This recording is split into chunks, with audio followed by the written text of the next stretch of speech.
Selamat sore Ibu-ibu yang terkasih dalam Tuhan. Selamat sore. Cuma yang depan yang ngomong. Selamat sore yang di belakang.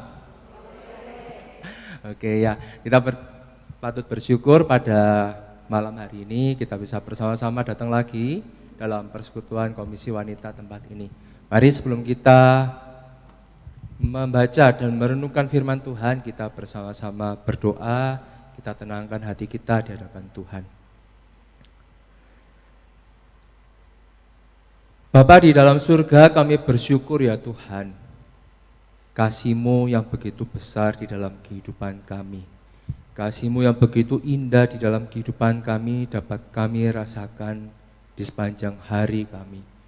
Terima kasih Tuhan karena kasih-Mu, karena pengorbanan-Mu, karena kebaikan-Mu, kami dapat hidup hingga hari ini dan saat ini dapat berkumpul bersama-sama dalam satu persekutuan yang indah dengan Tuhan dan dengan sesama di tempat ini.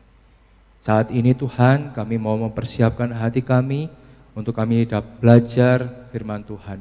Tuhan tolong, Tuhan yang menyertai kami. Mampukan kami Tuhan untuk kami dapat mengerti apa yang ingin Tuhan sampaikan kepada setiap kami. Tuhan tolong juga hamba-Mu yang akan menyampaikan firman Tuhan. Kiranya Tuhan yang mengurapinya, sehingga firman Tuhan yang telah dipersiapkan bisa menjadi rema, bisa menjadi berkat bagi setiap kami yang hadir pada sore hari ini. Di dalam nama Tuhan Yesus kami berdoa, kami mengucap syukur. Amin. Ya, ibu-ibu, hari ini kita akan bersama-sama membuka Alkitab kita. Bacaan kita masih sama seperti hari Minggu yang lalu, yaitu di dalam Yohanes 4 ayat 27 hingga 42. Yohanes 4 ayat 27 hingga 42. Kalau hari Minggu yang lalu kita membacakan semuanya ibu-ibu, hari ini saya akan lebih fokus di ayat yang ke-27 hingga di ayat yang ke-30. Kita bersama-sama akan membacanya bergantian. Saya ayat 27, kemudian ibu-ibu semua ayat 28 hingga ayat yang ke-30. Yohanes 4 ayat 27 hingga ayat yang ke-30, kita melanjutkan pembahasan kita mengenai percakapan dengan perempuan Samaria. Ayat 27, pada waktu itu datanglah murid-muridnya dan mereka heran bahwa ia sedang bercakap-cakap dengan seorang perempuan. Namun tidak seorang pun yang bertanya, apa yang kau kehendaki? Atau apa yang engkau percakapkan dengan dia?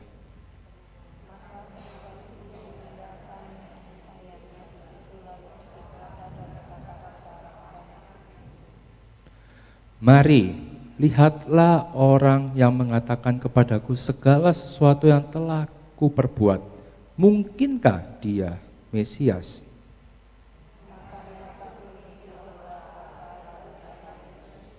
Oke, sedemikian jauh pembacaan kita pada sore hari ini.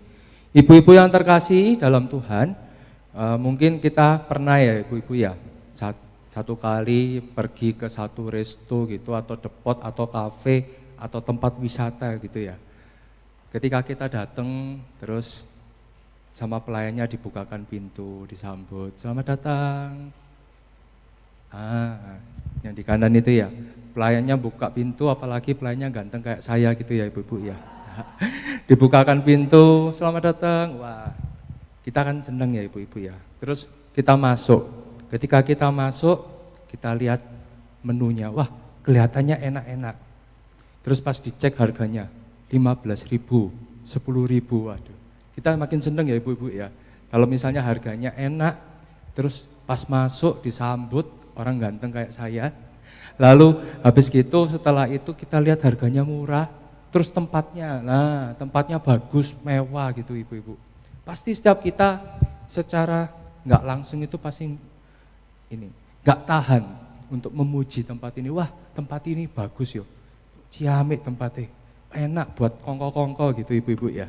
Nah, kadang ibu-ibu kalau kita datang ke situ terus tiba-tiba makanannya datang gitu ya, kita lihat, wah 15.000 makanannya kayak gini bagusnya, wih penampilannya menarik. Yang biasanya terjadi apa? Kita keluarkan HP, sebelum makan kita berdoa dulu toh Ibu. Iya. Kita foto dulu ya biasanya ya, cekrek, terus habis gitu kita buat status di WA baru kita makan. Nah, ibu-ibu mungkin perasaan yang sama juga dirasakan oleh wanita Samaria pada waktu itu ya. Dia merasakan satu hal yang lebih enak, lebih dari segalanya yang dia butuhkan pada waktu itu. Dan dia di percakapan sebelumnya kita tahu bahwa dia sudah bercakap-cakap dengan Yesus, dan kalau kita mau pakai bahasa kita, dia sudah menikmati air hidup itu ya Bapak Ibu. Dan setelah dia merasakannya, dia mau membagikannya kepada orang-orang banyak di kota itu. Di dalam kehidupan kita seringkali kita membagikan hal-hal yang baik saja. Seperti tadi kita pergi ke tempat makan, kafe, resto ataupun kemanapun itu ya. Kita foto, kita bagikan di status WA kita, apa kita kirim ke grup keluarga, ke grup ponakan, cucu, mantu, cicit, semua kita kasih tahu. Seringkali kita kan seperti itu ya ibu-ibu ya. Kadang kalau nggak gitu, kalau kita nggak kirim-kirim gitu, kita ngomong, itu loh di situ tempatnya enak, bagus, murah, pelayannya ganteng lagi. Nah, kadang seringkali kan seperti itu ibu-ibu. Kita membagikan hal-hal tempat-tempat yang baik-baik, yang enak-enak saja. Tetapi sebagian kita kadang merasa sulit untuk membagikan hal-hal yang enak, yang baik, yang indah secara rohani. Seperti wanita Samaria tadi. Kita kadang merasa sulit, aduh cek sulitnya saya untuk berbagi kebaikan Tuhan di dalam kehidupan kita. Kok merasa sulit kita berbagi, menginjili orang, pergi. Kok merasa sulit ya untuk melakukan itu. Kadang alasan yang muncul ibu-ibu, seringkali kita berkata, kita nggak punya waktu buat penginjilan. Atau enggak kita berkata, aku iki sibuk, dari pagi bangun tidur, mau tidur, kerjaanku banyak. Seringkali kita berkata seperti itu ibu-ibu. Atau seringkali kita berpikir, wah wis penginjilan, terus berbagi kabar baik dan sebagainya, itu tugasnya hamba Tuhan aja di gereja. Saya ini bukan siapa-siapa, saya ini cuma ibu rumah tangga begitu. Atau kadang kita yang terakhir ini jurus pamungkasnya, aku lo enggak bisa ngomong, wis serakno sama yang bisa aja. Aku nih lidahku ini kalau ketemu orang gagap gitu ya ibu-ibu ya. Kadang kita kalau mau cerita tentang Tuhan Yesus itu kan lidah ini rasanya tiba-tiba kepelintir-pelintir, gagap gitu ya ibu ya. Nah, seringkali kita merasa seperti itu di dalam kita membagikan kabar baik, kita membagikan Injil itu Bapak Ibu. Dan mungkin ada banyak alasan lain yang membuat kita merasa sulit untuk berbagi kebaikan Tuhan. Kadang kita merasa sulit untuk membagikan kabar baik ini kepada orang-orang. Tapi Ibu, setidaknya hari ini dari bacaan yang kita baca tadi kita bisa belajar dari wanita Samaria ibu-ibu. Kalau dia bisa membagikan kepuasan, membagikan hal yang baik ini tadi kepada orang-orang agar dia bisa lebih puas lagi. Yaitu yang pertama karena dia dapat menggunakan waktunya dengan baik ibu-ibu. Kalau kita lihat ya ibu-ibu ya, secara wajar dalam pemikiran kita. Biasanya kalau kita baca seperti dalam kisahnya Tuhan Yesus ini, kalau kita runtut gitu, Yesus datang ke sumur di kota Sikem di ayat 6, Yesus datang dengan capek begitu. Lalu wanita Samaria ini datang menimba air, kemudian murid-murid Yesus itu pergi ke kota beli makan. Lalu Yesus bercakap-cakap dengan wanita Samaria, kemudian murid-murid datang bawa makanan. Nah, biasanya setelah makan ngapain ibu-ibu? SMP, setelah makan pulang. Nah, biasanya sekarang mungkin kita berpikir seperti itu. Wah, Yesus ini setelah makan ini pasti pulang. Saya pun berpikir begitu biasanya.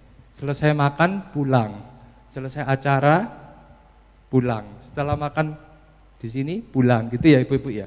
Nah, dalam pikiran kita juga seperti itu. Dalam pikiran wanita Samaria ini pun juga seperti itu ibu-ibu. Tetapi yang terjadi malah sebaliknya.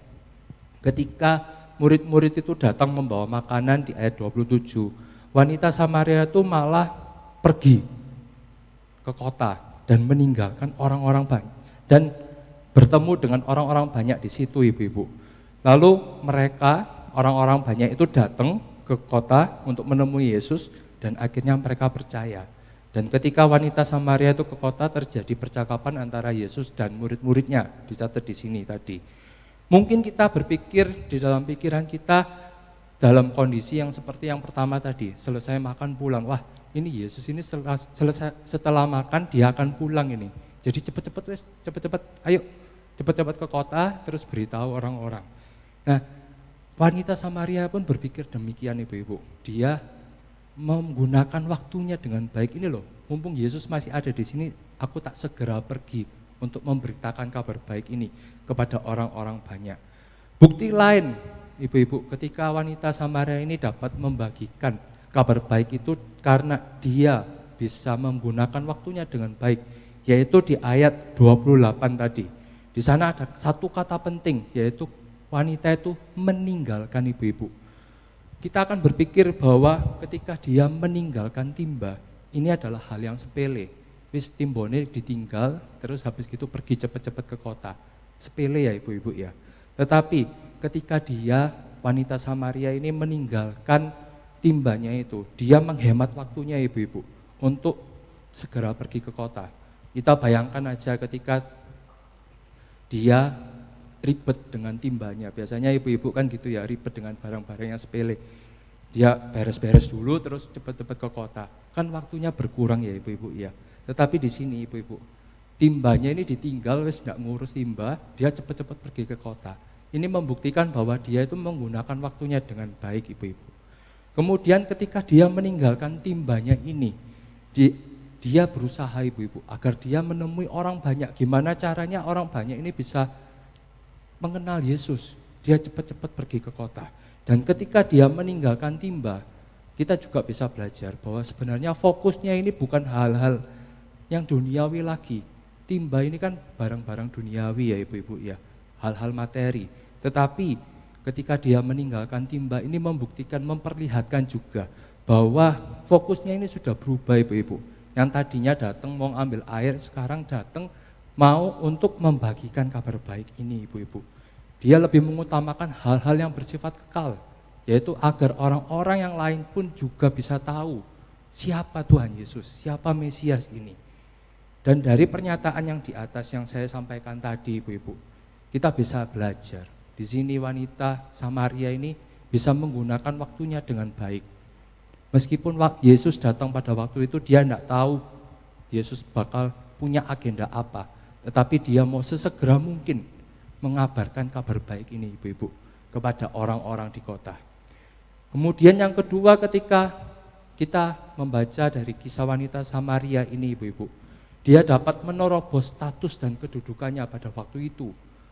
Pada masa itu banyak orang yang beranggapan, banyak orang yang mengecap wanita Samaria itu ibu-ibu. Di dalam hal keagamaan misalnya,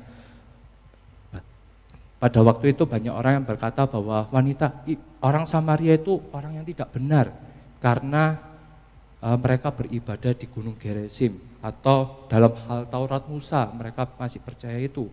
Dalam status sosial, orang-orang Samaria itu seringkali dibedakan dengan orang-orang Yahudi, ibu-ibu.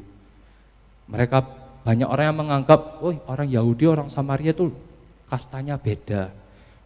Lalu dalam hal ini juga ada yang mengatakan bahwa orang Samaria ini merupakan hasil pernikahan campur antara Israel dan non-Israel. Kita bisa lihat di 2 Raja-Raja 17. Dan kalau kita lihat secara khusus dalam konteks wanita Samaria ini, wanita ini kan juga mungkin dianggap hina ibu-ibu oleh orang-orang di sekitarnya. Apalagi kalau dia sudah tahu dia punya 5 suami pada waktu itu. Jadi dia datang ke sumur itu juga secara sembunyi-sembunyi.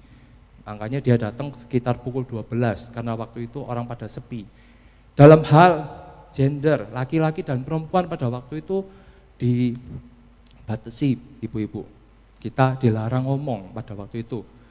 Itu beberapa anggapan, beberapa budaya yang berkembang pada waktu itu. Tetapi perdebatan antara Samaria dan Yahudi ini juga terlihat, kita bisa lihat ketika dalam percakapan murid-muridnya datang itu ibu-ibu. Ketika murid-muridnya datang kan berkata seperti ini di ayat 27.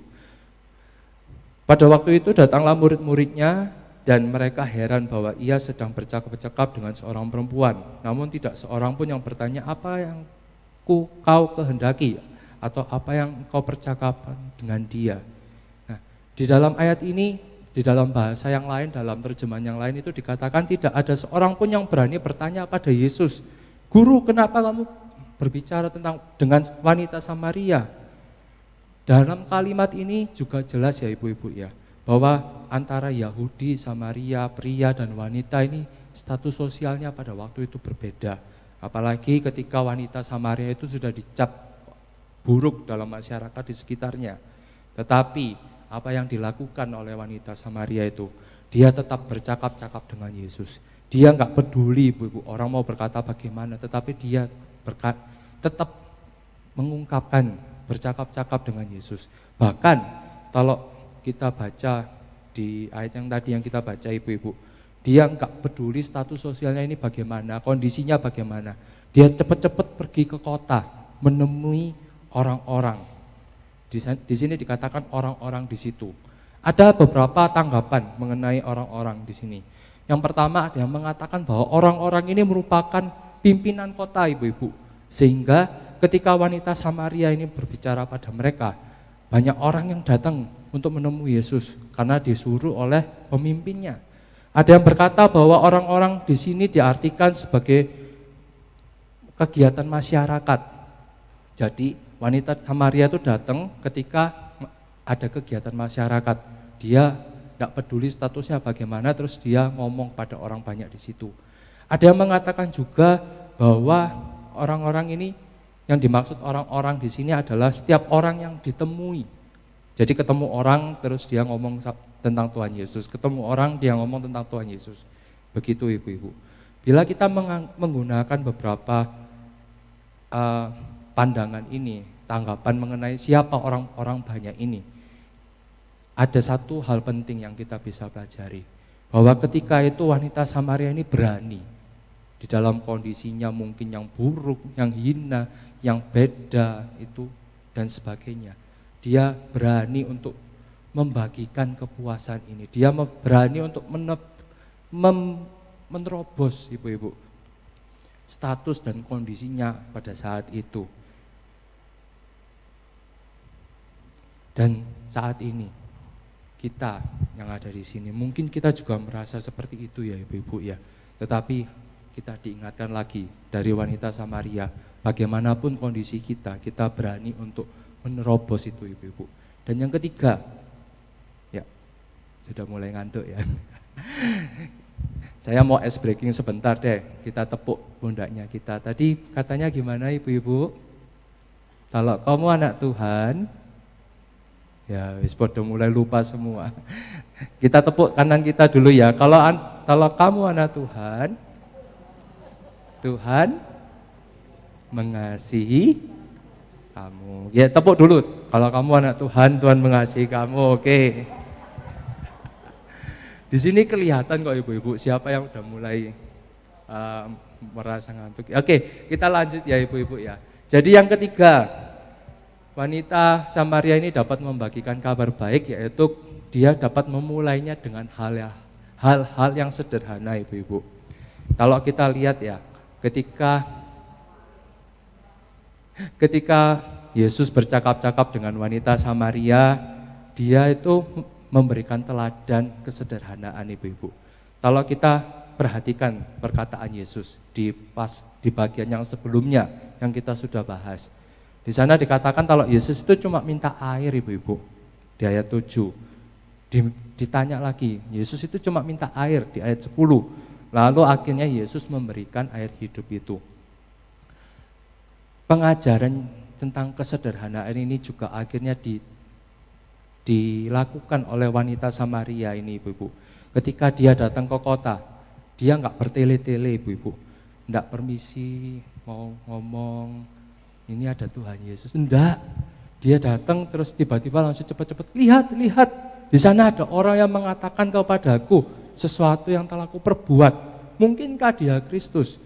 Di sini wanita Samaria itu mengajak kita dari hal-hal yang sederhana ini, dia mau dari perkataannya ini ibu-ibu, kan sederhana ya, lihat mari lihat. Kalau saya mau bahasakan dalam bahasa kita sekarang itu, ayo cepetan lihat itu loh. Ada orang hebat yang tahu semuanya tentang aku. Nah ini bahasa yang sederhana kan ibu-ibu. Dalam hal ini wanita Samaria mengajarkan, mengingatkan kita juga bahwa berbagi kabar baik itu juga dapat melalui hal-hal yang sederhana dalam perkataan kita ini ibu-ibu. Selain itu dalam perkataannya dia juga berbagikan melalui pengalamannya bersama dengan Tuhan Yesus. Ketika Yesus berbicara dengan wanita Samaria itu, saya tidak tahu bagaimana latar belakang dari wanita Samaria itu. Tetapi kalau kita baca di dalam bagian-bagian sebelumnya, saya melihat bahwa wanita Samaria ini memiliki pengetahuan yang cukup baik. Ketika itu Yesus bercakap-cakap bagaimana dia menimba air, kemudian lalu Yesus bercakap-cakap tentang suaminya, lalu bercakap-cakap tentang bagaimana cara beribadah dan lain sebagainya. Dan di dalam percakapannya tadi itu ibu-ibu dengan orang-orang banyak, dia cuma berkata, lihat ada seorang yang tahu. Nah ini kan merupakan sebuah kesederhanaan ibu-ibu. Bagaimana dari pengalamannya tadi, dia mau mengungkapkan pada orang banyak dengan kalimat yang sederhana. Itu loh, ada orang yang tahu segala sesuatu yang telah kuperbuat. Dia mau membagikannya dengan kalimat yang sederhana ibu-ibu. Dan selain itu dalam perkataan, dalam pengalamannya tadi yang dia bagikan, dia juga membagikannya melalui pengetahuannya ibu-ibu. Kita tidak diberitahu bagaimana di Alkitab, bagaimana latar belakang dari perempuan Samaria ini. Tetapi kalau kita lihat percakapannya tadi sebelumnya, dia tahu siapakah itu nabi. Makanya ketika wanita Samaria itu pertama kali berbicara dengan Yesus, dia mengatakan ini nabi. Kemudian ketika berbicara yang kedua kali, dia mengatakan bahwa ini Kristus. Nah ini membuktikan kalau wanita Samaria ini sebenarnya tahu siapa nabi, siapa Kristus dan sebagainya. Tetapi ketika wanita Samaria ini ketemu dengan orang banyak, dia cuma ngomong satu kata, ibu-ibu. Mungkinkah dia Kristus? Sederhana. Tetapi di dalam kalimat yang sederhana ini, yang singkat, padat, jelas ini mengandung banyak arti. Ketika wanita ini mengatakan mungkinkah dia Kristus, dia juga mengajukan bahwa pengakuannya ini loh Kristus. Bahkan di dalam TB2 yang kita baca itu ada dituliskan mungkinkah dia Mesias. Dalam hal yang sederhana ini dia mengakui bahwa ini yang orang yang akan ditunjuk ini Kristus itu ibu-ibu. Ini merupakan pengetahuan dari wanita Samaria. Kemudian dalam perkataan yang sederhana tadi, mungkinkah dia Kristus? Ini juga merupakan satu pertanyaan ajakan gitu ya ibu-ibu ya. Wanita ini ingin mengajarkan, kalau kata mungkinkah gitu ya, berarti kan ada benar, ada salah. Tetapi seakan-akan ketika wanita itu mengatakan mungkinkah dia Kristus, ini membujuk, memprovokasi begitu. Bahwa nantinya orang yang mereka lihat ini, mereka akan membuktikan sendiri bahwa dia itu adalah Kristus. Dari hal-hal yang sederhana, dari perkataannya, dari pengalamannya yang dia bagikan kepada orang-orang banyak. Kemudian dari pengetahuannya, dia mau berkata kepada orang-orang banyak itu dengan sederhana ibu-ibu. Singkat, padat, dan jelas. Dia mau membagikan kabar baik itu. Ibu-ibu yang terkasih di dalam Tuhan, hari ini kita sudah belajar dari wanita Samaria ibu-ibu. Ketika dia merasakan kepuasan yang sejati, yang telah dia dapat di dalam Kristus, dia mau membagi kepuasan itu ibu-ibu. Bahkan ia telah membagikan kepuasan itu dengan banyak orang yang ada di kota. Kita tidak tahu siapa banyak orang itu. Tetap di dalam perikop itu kita baca dia bertemu dengan banyak orang. Dan kalau kita lihat di posisi di wanita tersebut, di ayat 42, kita baca sama-sama ya, 42. Ya Alkitabnya udah ditutup semua ya. Di ayat 42.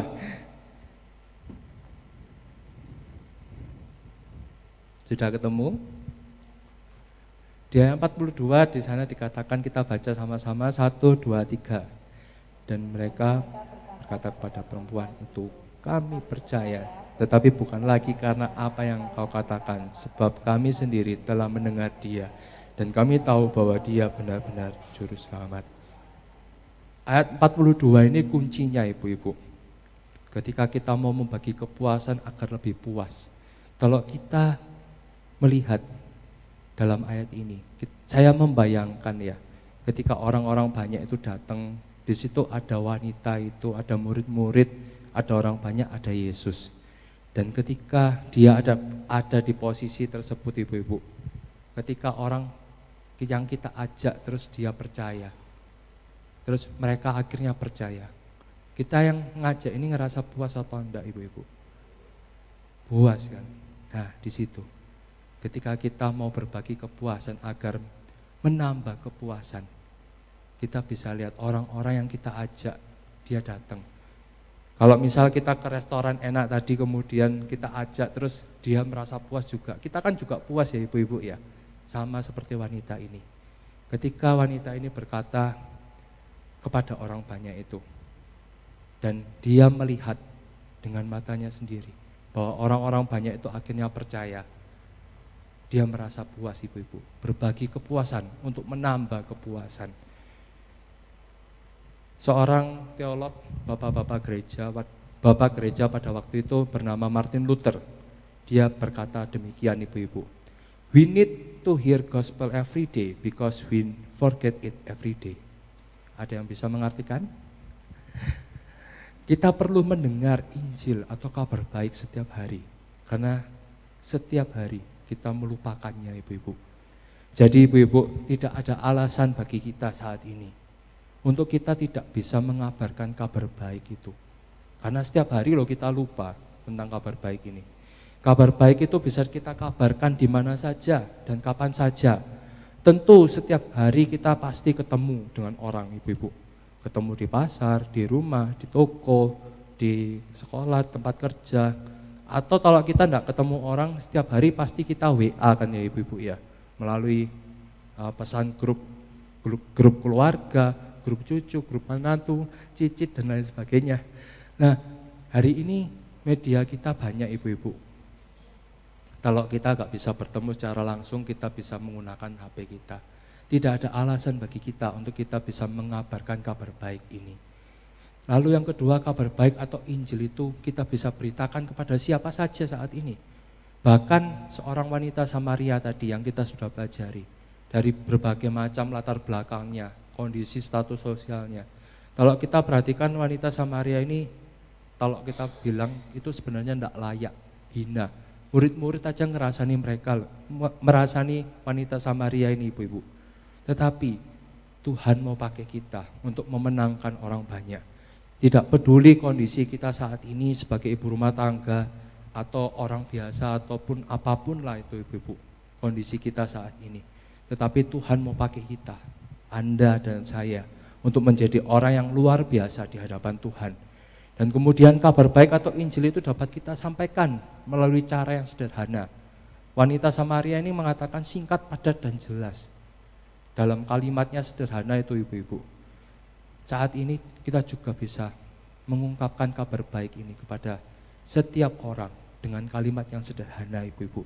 Wanita Samaria ini memperlihatkan bagaimana caranya membagikan kabar baik. Singkat, padat, jelas.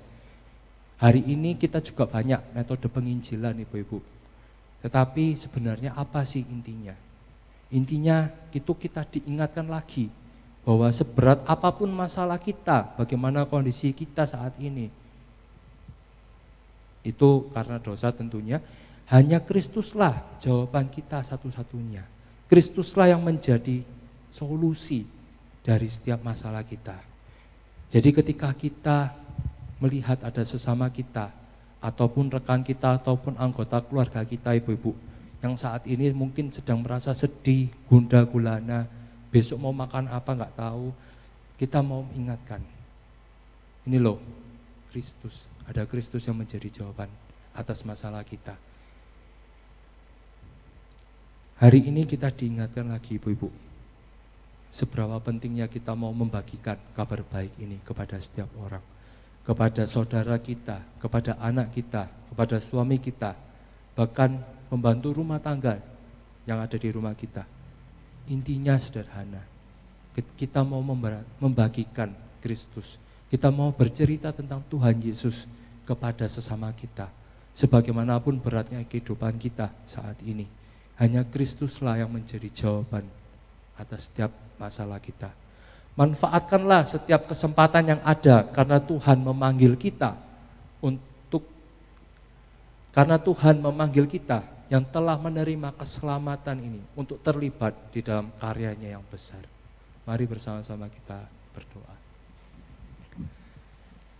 Sekali lagi kami bersyukur ya Tuhan bahwa saat ini kami diingatkan kembali. Kami yang mungkin dalam hati merasa bahwa kabar baik itu hanya perlu dibagikan pada orang-orang yang belum percaya, atau kabar baik itu perlu dibagikan pada orang-orang yang belum mengenal Tuhan. Tapi kami diingatkan kembali bahwa setiap masalah kehidupan kami ada Kristus yang bersama dengan kami. Ada Kristus yang telah menjadi air kehidupan bagi kami. Dan kami mau terus mengingat itu Tuhan. Kami mau terus membagikan itu kepada sesama kami, kepada anak kami, suami kami, pembantu rumah tangga kami, ataupun siapa saja yang kami temui. Seperti wanita Samaria yang bertemu dengan orang-orang banyak pada waktu itu.